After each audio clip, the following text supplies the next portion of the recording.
పరామర్శించినప్పుడు అధికారంలో లేకపోయినా ఎంతో కొంత సాయం ఎందుకు ప్రకటించలేదు అంటారు.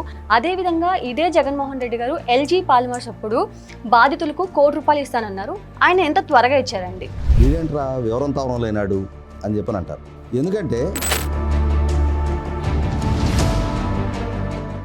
అక్కడికి వచ్చి ఊళ్ళో పెళ్ళికి కుక్కల హడావుడి అన్నట్టుగా ఆ విధంగా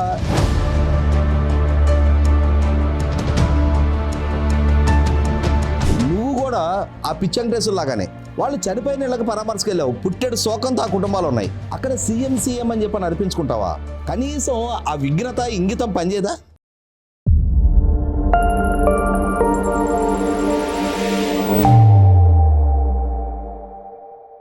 నమస్తే, వెల్కమ్ టు థింక్ ఆంధ్ర. నేను మీ శ్రావణి. ప్రస్తుతం మనతో పాటు ఉన్నారు టీడీపీ అధికార ప్రతినిధి అప్సాని రాజేష్ గారు.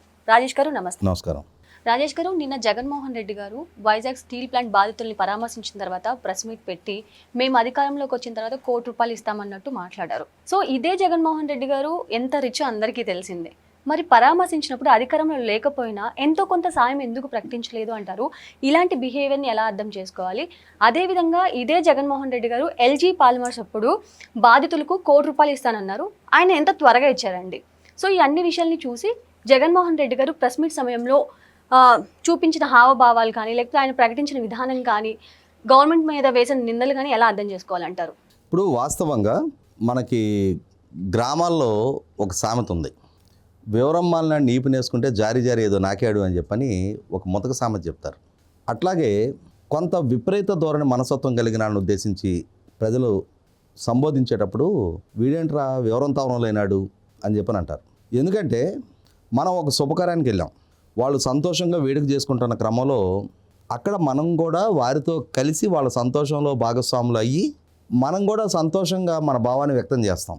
ఇంకొకరు వాళ్ళ ఇంట్లో కీడు జరిగింది. ఈ కీడు జరిగిన దగ్గరికి వెళ్ళినప్పుడు వాళ్ళు కష్టంలో ఉన్నారని వాళ్ళని పరామర్శించడానికి వెళ్ళావు.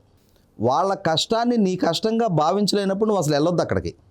వాళ్ళ కష్టాన్ని నీ కష్టంగా భావించినప్పుడు, వాళ్ళు ఎదుర్కొంటున్న కష్టాన్ని చూసినప్పుడు నీకు సంతోషము, నీ ఎమోషన్స్ అదుపులో అంటే అక్కడ నువ్వు సంతోషంగా ఆనందంగా నిన్ను స్లోగన్స్ ఇప్పించుకుంటా జిందాబాదులు కొట్టించుకుంటా ఉండవు. నిన్నేం జరిగింది? విశాఖపట్నం స్టీల్ ప్లాంట్లో మొన్న 8వ తారీఖు రోజు ప్రమాదం జరిగింది. ఆ ప్రమాదంలో ఆ స్పాట్లో 8 మంది చనిపోయారు, హాస్పిటల్లో ఒక ఆయన చనిపోయారు, 9 మంది చనిపోయారు. ఇంకా కొందరు తీవ్రంగా గాయపడి హాస్పిటల్లో ఉన్నారు. వాళ్ళలో ఇంకొందరు పొజిషన్ ఇంకా క్రిటికల్గా ఉంది అని చెప్పని చెప్తున్నారు. ఇటువంటి క్రమంలో ఒక 5 పర్మనెంట్ ఎంప్లాయీస్, ఒక 3 కాంట్రాక్ట్ ఎంప్లాయీస్ చనిపోయారు. ఇవాళ ఆ కంపెనీలో వర్క్ చేసి తమ కుటుంబాన్ని పోషిస్తున్న కుటుంబ పెద్దని ఆ కుటుంబాలు కోల్పోయినాయి. అటువంటప్పుడు ఆ కుటుంబాలు శోక సముద్రంలో ఉంటాయి. బిడ్డను కోల్పోయిన తల్లిదండ్రులు ఉంటారు, తండ్రిని కోల్పోయిన బిడ్డలు ఉంటారు, భర్తను కోల్పోయిన స్త్రీ ఉంటారు, అన్నదమ్ములు కోల్పోయిన సోదరులు సోదరీమణులు ఉంటారు. ఇటువంటి పరిస్థితుల్లో ఆ ఇల్లు ఒక శోక సముద్రంలాగా ఉంటుంది. అటువంటి కుటుంబాన్ని పరామర్శించడానికి వెళ్ళినప్పుడు గంభీరంగా వాళ్ళని పరామర్శించి యువతలకు రావాలి. నీ సైన్యాన్ని మొత్తాన్ని పోగు చేసి అక్కడ సీఎం అని చెప్పని పిలిపించుకోవడం ఏంటి? సమయం సందర్భం తెలీదా? మీకు ఒక ఎగ్జాంపుల్ చెప్తాను నేను. మేము చిన్నప్పటి నుంచి మా ఊరిలో మానసికంగా ఎదుగుదల లేని ఒక ఆయన ఉండేవాడు. ముద్దన వెంకటేశ్వర్లు ఆయన పేరు. ఆయన పిచ్చి వెంకటేశ్వర్లు అని చెప్పని అనేవాళ్ళు. ఎందుకో తెలీదు, ఆయన మాకంటే చాలా పెద్దవాడు, మా నాన్నల వయసు ఆయన. ఆయన చూడగానే మేము చిన్నపిల్లప్పుడే పెద్దవాళ్ళందరూ కూడా ఆయన ర్యాగింగ్ చేసేవాడు. కాబోలు అని పిలిచేవాళ్ళు. ఆ కాబోలని పిలిస్తే ఆయనకి ఎక్కడ లేని ఫ్రస్ట్రేషన్ వచ్చేది. ఇంతలో ఇటుకరాళ్ళు తీసుకొని విసిరేవాడు, బూతులు తిట్టేవాడు, వెంటబడి కొట్టేవాడు అని లెక్క వేసినా కూడా ఆయనకి ఎక్కడ లేని కోపం వచ్చేది. పల్లెటూరు కదా, కొంత ఈ ర్యాగింగ్ ధోరణి ఎక్కువగా ఉండేది. ఆయన్ని రెచ్చగొట్టి ఆయన తిడుతుంటే వీళ్ళు ఆనందపడేవాళ్ళు. అటువంటి ఆయన ఊర్లో ఎవరింట్లో భోజనాలు ఉన్నా సరే, అది శుభకార్యానికి సంబంధించిన భోజనాలు కానీ, లేదు ఎవరైనా చనిపోయి దినం భోజనాలైనా కానీ ఆయనకి సంబంధం లేదు. ఆయనతోటి పలానా వాళ్ళ ఇంట్లో ఆ రోజుల్లో గ్రామాల్లో పప్పన్నం అనేవాళ్ళు. పలానా వాళ్ళ ఇంట్లో పప్పన్నం ఉంది అని చెప్పని చెబితే వారం ముందు నుంచి మాలాంటి పిల్లలతో కూడా చెప్తున్నవాడు, బాయ్ పలానా ఇంట్లో పప్పన్నం ఉంది అని చెప్పని. అంటే అక్కడ ఏ సంఘటన జరుగుతుంది, ఏ శుభకార్యం జరుగుతుంది, ఏ అశుభకార్యం సందర్భంగా భోజనాలు పెడుతున్నారనేది ఆయనకు అప్రస్తుతం. ఆయనకి సంబంధించిన వరకు అక్కడ వాళ్ళ ఇంట్లో పప్పన్నం ఉంది అంతవరకే. Same to same. సరే, అతనంటే మానసికంగా ఎదుగుదల లేని ఆయన. ఈ మధ్యకాలంలో ఒక 10-12 ఏళ్ళ నాడు చనిపోయారు ఆయన. ఆయన మానసికంగా ఎదుగుదల లేని ఆయన. ఆయన అలా ఎవరింట్లో ఏ కార్యక్రమం జరిగినా దానికి అతీతంగా ఆయన అక్కడ వాళ్ళ ఇంట్లో పెట్టే భోజనాలనే పరిగణలోకి తీసుకున్నాడంటే అర్థం చేసుకుందాం మనం ఆయన మానసిక స్థితిని. కానీ మీకేం దొబ్బిడే? ఈ రాష్ట్రాన్ని పాలించిన ముఖ్యమంత్రి కదా, మళ్ళీ రాష్ట్రాన్ని పాలిస్తారని చెప్పని చెప్పుకుంటున్నారు కదా, ఆ మాత్రపు మానసిక సంతులనం మెయింటైన్ చేయలేరా?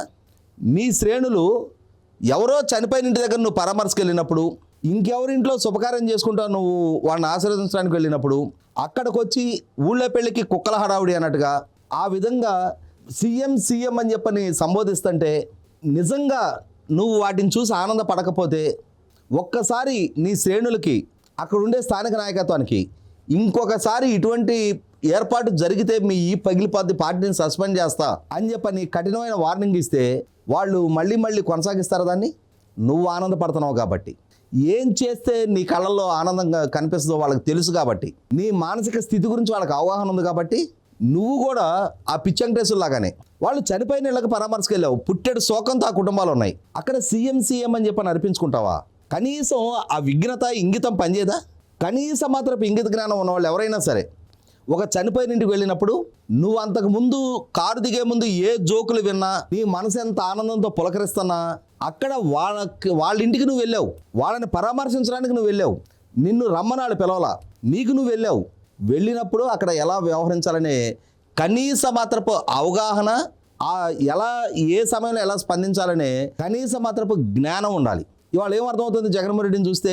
అతను రాజకీయంగా చేసిన విమర్శలు, ప్రభుత్వాలను నిందించిన తీరు ఇవన్నీ పక్కకు పెడదాం.